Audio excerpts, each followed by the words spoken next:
Welcome to 20 Minute Tabletop, a podcast sharing the love of all things tabletop gaming in bite-sized pieces. I'm your host, John Wiki, here today with my co-host, Stevie. What happens when game night can no longer be in person? Will the dice no longer roll? On this episode, we're going to look at tools to help virtual game night happen for your TTRPG needs. No need to worry about crumbs on this tabletop because it's virtual with Foundry VTT.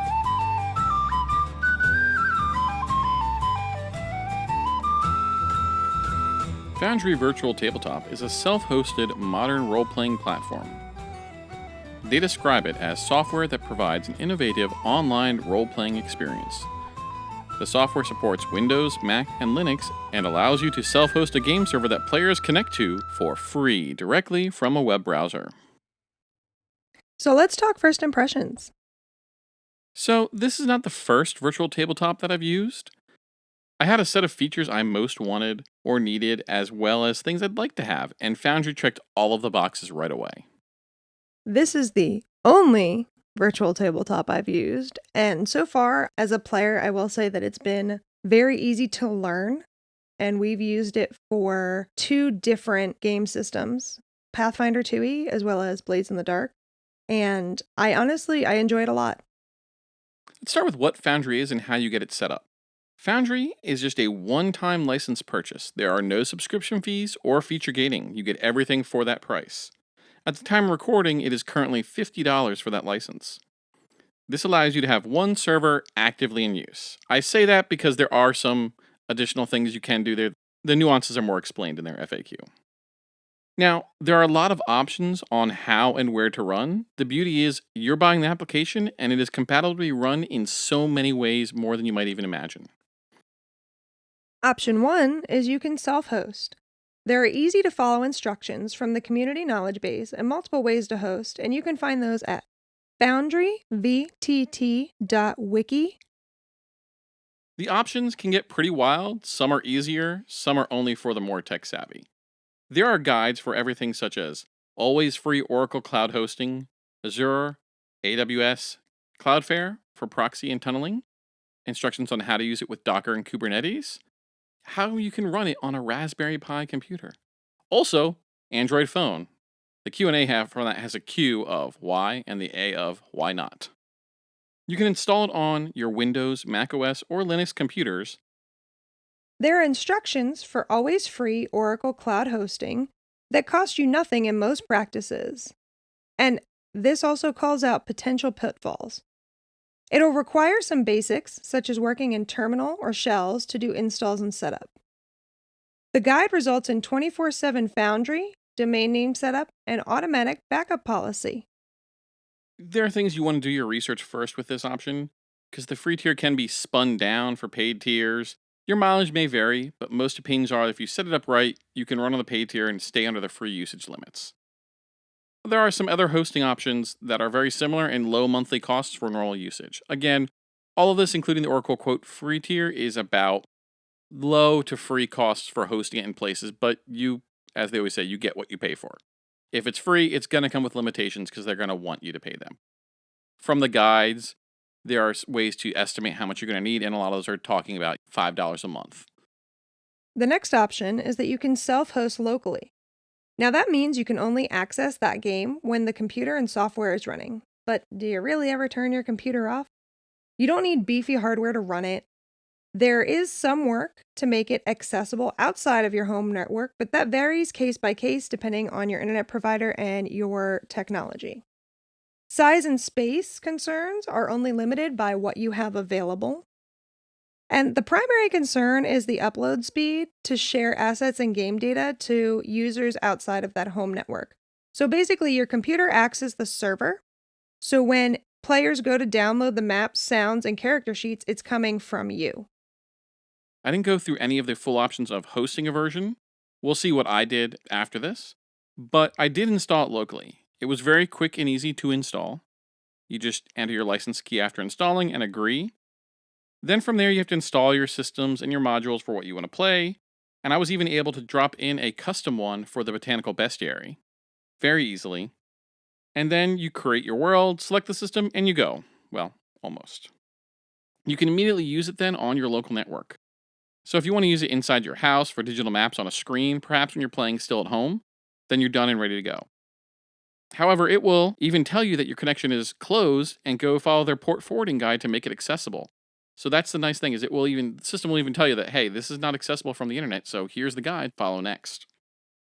Obviously, this means your computer needs to be running in order to play. This is not an issue if you only want it available when you do play. However, sometimes when players want to level up their characters out of session, which many of our players do, it doesn't leave it open for them to do that, which is not the most efficient way to have that happen. The other option is letting others do the hard part. That's how I started with first using this because I wanted it up and running quickly and I didn't want to go through all the other steps. So I started with Forge, which is available at forge-vtt.com. From there, you enter a license and a low monthly fee and you're good to go. So you can pay by the month or you can pay yearly to save. The only person who has to pay is the owner of the server. It is free for any other players. And that is from their website, quote, free forever, no ads, no traps, except those laid by goblins. The goal is to take the headache out of running your own infrastructure. It makes it easy to add your modules. It's available 24/7 with no bandwidth caps. They have their own game and user management features layered on top of the Foundry ones that are also excellent. They also make it very easy to switch between multiple worlds so that different games and game nights can operate separately. They have different tier for space and convenience. And only one world is allowed at once. Higher levels can allow you to have different unique URLs with automatic world switching. Or if you add multiple licenses at those high levels, you can actually have multiple of them run at once. And then with the higher levels, you get more game data for storing things. You can have more assets, things like that. But overall, that's what you pay for. You get some more bells and whistles as the features go higher. No matter which option you pick, it all comes down to setting up, which has some getting started things direct in the world you create. You need to create your users, add actors for your character sheets, and also your NPCs and monsters. You need to add scenes for maps or other visuals, and you get the option of hex or grid maps. Both actors and scenes let you create folders for organization. Pathfinder 2e even has a bestiary browser built into the actors menu to add directly from there. It's just stat blocks, but they released an amazing artwork module to give custom make tokens for the entire bestiary. There are also compendiums that let you have a lot of content that you only look up when you need, so they're not always preloaded. You can even apply the elite or weak templates in the sheet for Pathfinder characters, and makes all the adjustments for you. A note that I missed the first time or two, after you install modules, you also need to enable them in the world that you want them to be used. Same goes after upgrades of systems, you have to turn back on your modules to help protect against potential compatibility issues. So let's talk a little bit about the mechanics of playing and some of the features that we have. So, since Pathfinder 2e is mostly what we've played on the virtual tabletop so far, I can say that it's really amazing. Some of the things that we're going to talk about in a moment are general amazing things, and some are Pathfinder specific. So, if we talk character sheets, you have drag and drop for adding weapons, armor, items, consumables, etc. There's automated calculation for things like your attacks, your saving throws, your health points. It allows for management of all your feats and inventory, and it even allows for fully custom additions. It shows what you should get, but you can also add bonus as necessary for flexibility. It really does walk you through building the character. Not quite to the level of Path Builder, but really good in that you can drag in your ancestries and drag in your class. It'll have you pick some of the extra things you need to do that are decisions based on that. And then you get your bonus feats and things that are applied there. The big thing is that the skills are more on the honor system. Path Builder shows you how many you should have and how many you've selected, and level up makes you select more. Whereas this is more of you need to know what you add and select that you're an expert in all these different ones to get the modification there. It's kind of half enforced and half very flexible, so that way when you have those weirder builds, it's not going to not allow you to add the feat. You can always add a bonus feat no matter what. And I will say, like in our personal games of Pathfinder 2e that we do on Foundry, I think all of the players use Path Builder as a double check to make sure that even if we level up our character on the virtual tabletop, We always go back and double check that we don't miss anything by doing the same level up on Path Builder. The next part are the maps, which are absolutely amazing. This is one of the things for me that was important. One of my features I love is dynamic lighting. I like to be able to create the walls and create that vision so that you cannot see into the room until you go into it. So I don't have to worry about clicking and reveal sections of the map. I don't have to like block them out with black and draw a square, draw a shape. It's just once you walk into the room, you can see it. And so it's great. It has that dynamic vision with character vision and how far that character can see. It even works with dark vision versus low light and adding light sources. So you can add light sources to the map. And we recently experimented with that of making it in a cavern being dark. And so your character with dark vision could see, but the others couldn't. And then when we did you cast light spell and we drug that onto the character, and then that character had an aura around them, which allowed the low light characters to see around that section. It was really cool. If we want to keep talking about spells, we can also talk attacks. The attacks in Foundry include full descriptions. You can also auto-roll those attacks. And then you can also have effects that you can add to your character. So, for example, if my character raises their shield, it will increase my AC automatically. If somebody casts Inspire Courage, you drag and drop that on your character and it gives you whatever bonus that's going to allow you mechanically in the game. There are also full conditions you can apply to your character. It will adjust all of your stats. Persistent damage rolls happen at the end of your turn, and they give recovery roll buttons. So, for example, if I do something that has persistent damage, a little box will show up at the bottom of that section in the chat, and you click it, and it will roll that persistent damage. That's actually really great because that's one of the easiest things to forget is persistent damage. You've put it on as enemies. You're managing 7 enemies versus your 4 characters. It's very easy to forget the persistent damage each round and forgetting to recall the recovery checks. And so, like, this will track it for you, and you don't have to worry about remembering who has what persistent damage, especially when you're throwing a lot of alchemical things. It'll have persistent fire and persistent acid. You don't have to worry about this. You now know all of them and what they have. Right, and it's easy to add and remove conditions. It's literally just a drag and drop kind of thing. And ones that expire even auto expire. So, for example, if I cast a shield, it lasts for 1 turn. When my turn comes around again, it will show you that shield has expired. So, if I want that shield back, I have to cast it again during my turn. And then sometimes things like fear, you have to expire because by default it goes down 1 each round. But there are times where fear could be that lasts for a minute, things like that. So it doesn't always expire all of them for you. Some of them you have to manage, but guess what? To take it down, all you do is right click and then it takes it down 1 step or removes it completely. The best thing about Foundry is that they're always adding to it.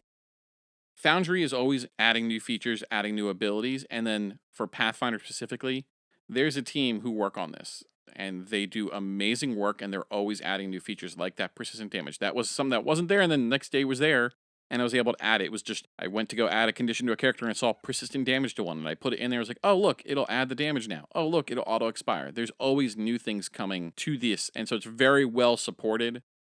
Foundry itself is very well supported, but specifically Pathfinder 2e is very well supported in Foundry.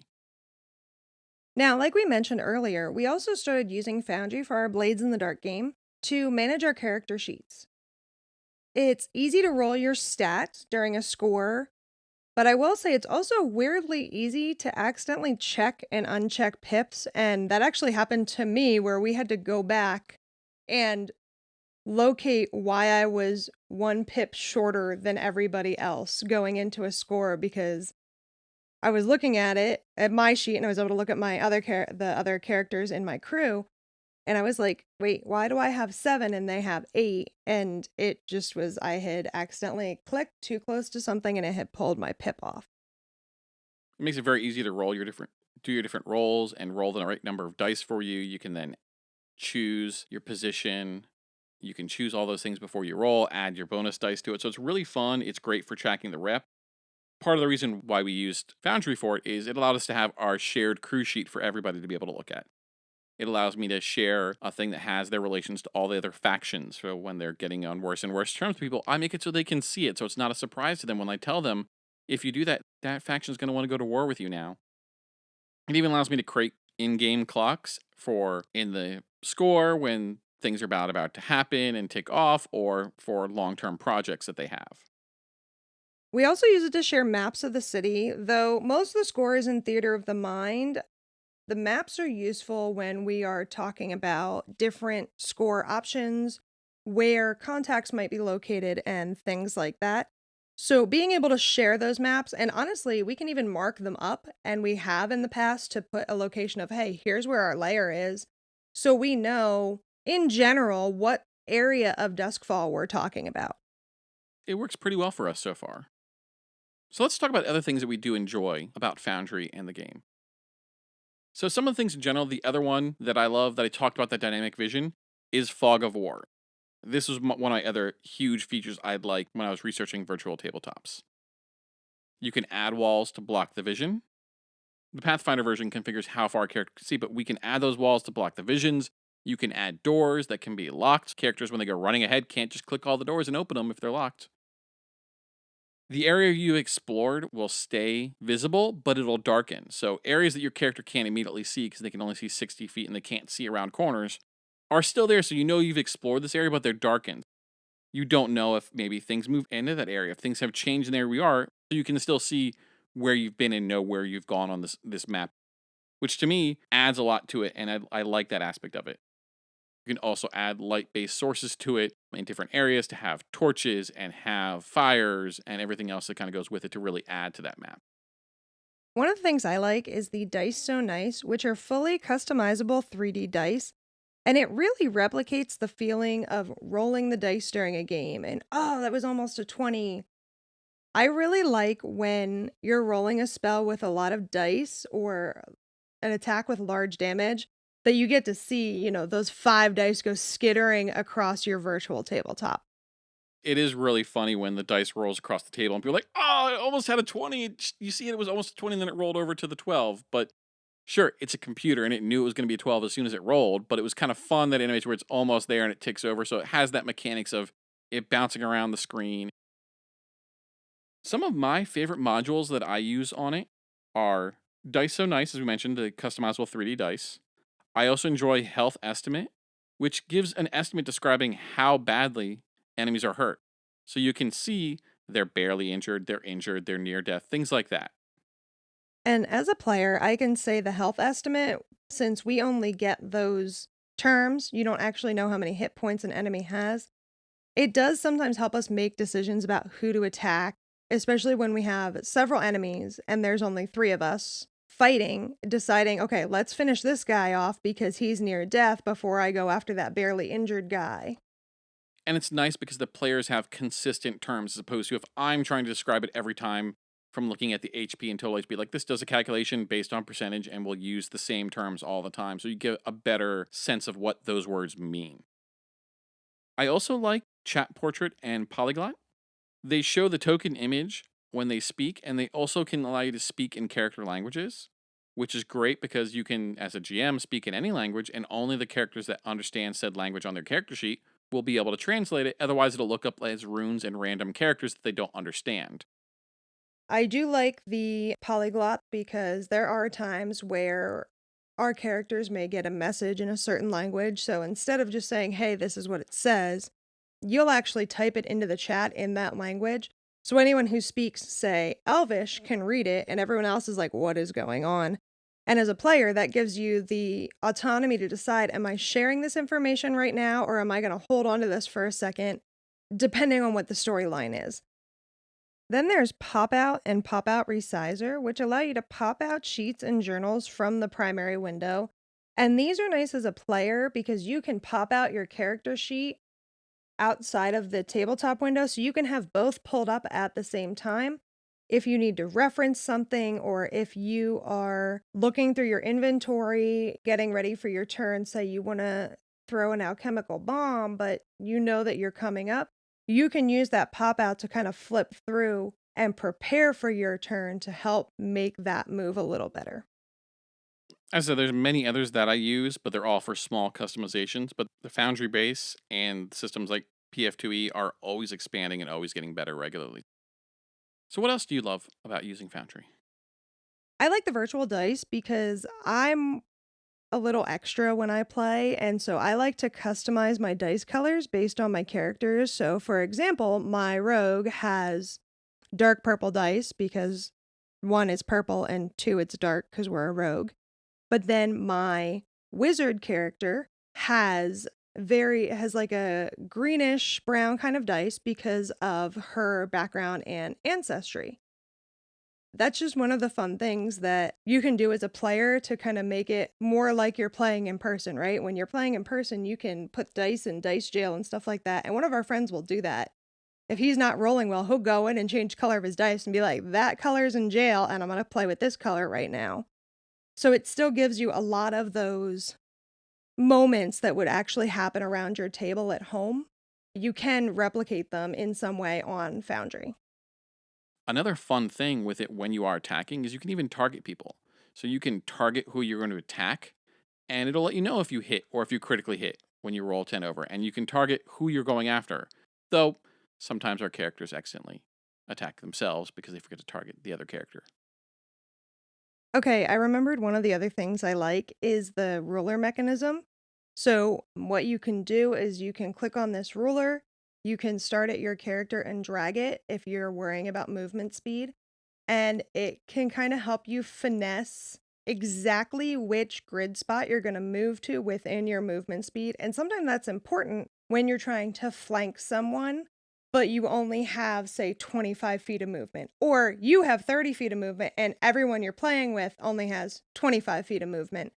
Knowing exactly where you can go and stay within your movement speed to keep it to one move is a huge advantage as a player, because I'm not sitting there going 5, 10, I can just grab the ruler and drag it, and it will show. It actually will change color when it becomes a second move when you are in encounter mode. From the Game Master side, it is actually really cool with Pathfinder in that they have a module called PDF Importer, I believe it's called, but it allows you to import some of the PDFs. And there are people who have worked through, if you import an official watermarked Paizo PDF, it will then set up everything from you that they extract the information into journals, they extract the character stat blocks out, they put the maps, and everything is set up there for you to run of what was included in the PDF.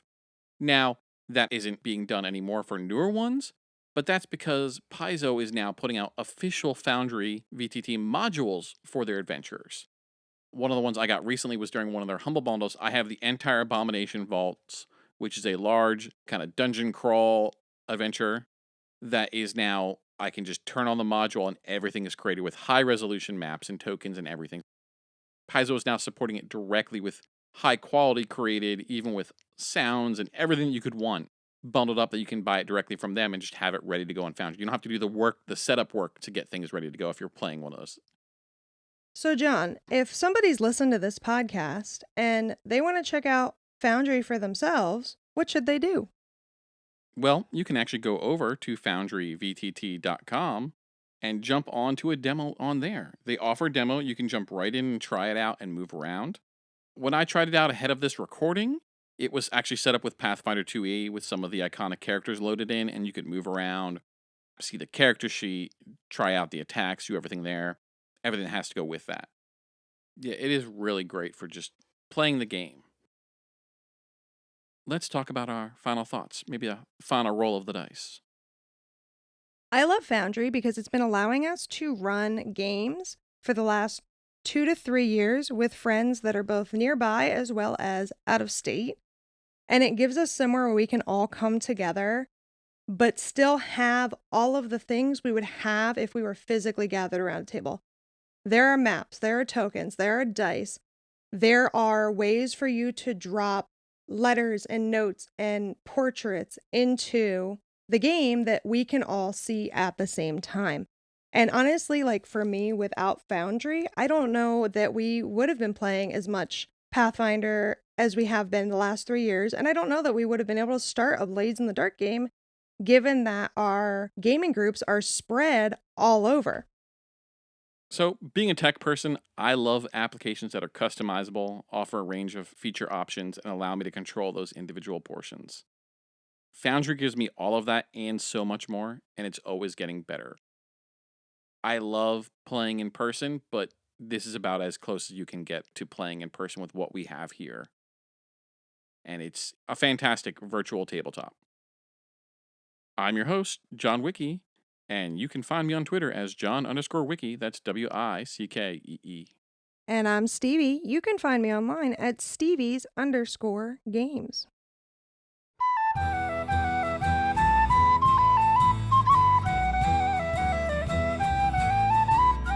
20-Minute Tabletop is a Morecore Studios production. Theme song by Arthur Rowan, Morecore art by Ceta Duncan. Do you want more tabletop gaming fun? Subscribe to 20-Minute Tabletop on Spotify, Apple Podcasts, Stitcher, or wherever you get your podcast. Find out more on our website, 20mintabletop.com. That's the numbers 20mintabletop.com. Or connect with us on Twitter and Instagram at 20mintabletop. That's at 20mintabletop. Thank you, and roll with fortune.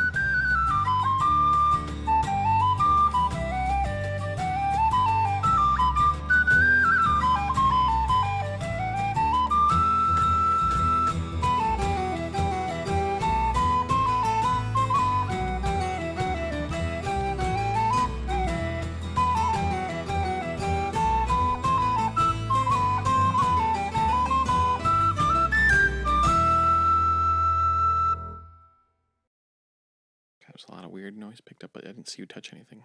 Mm-mm. Like, it just, as you moved, it was like... Oh, but wait, me, final thoughts. Hey, Foundry, if you want to sponsor us, we definitely wouldn't be mad about that. I'm just saying.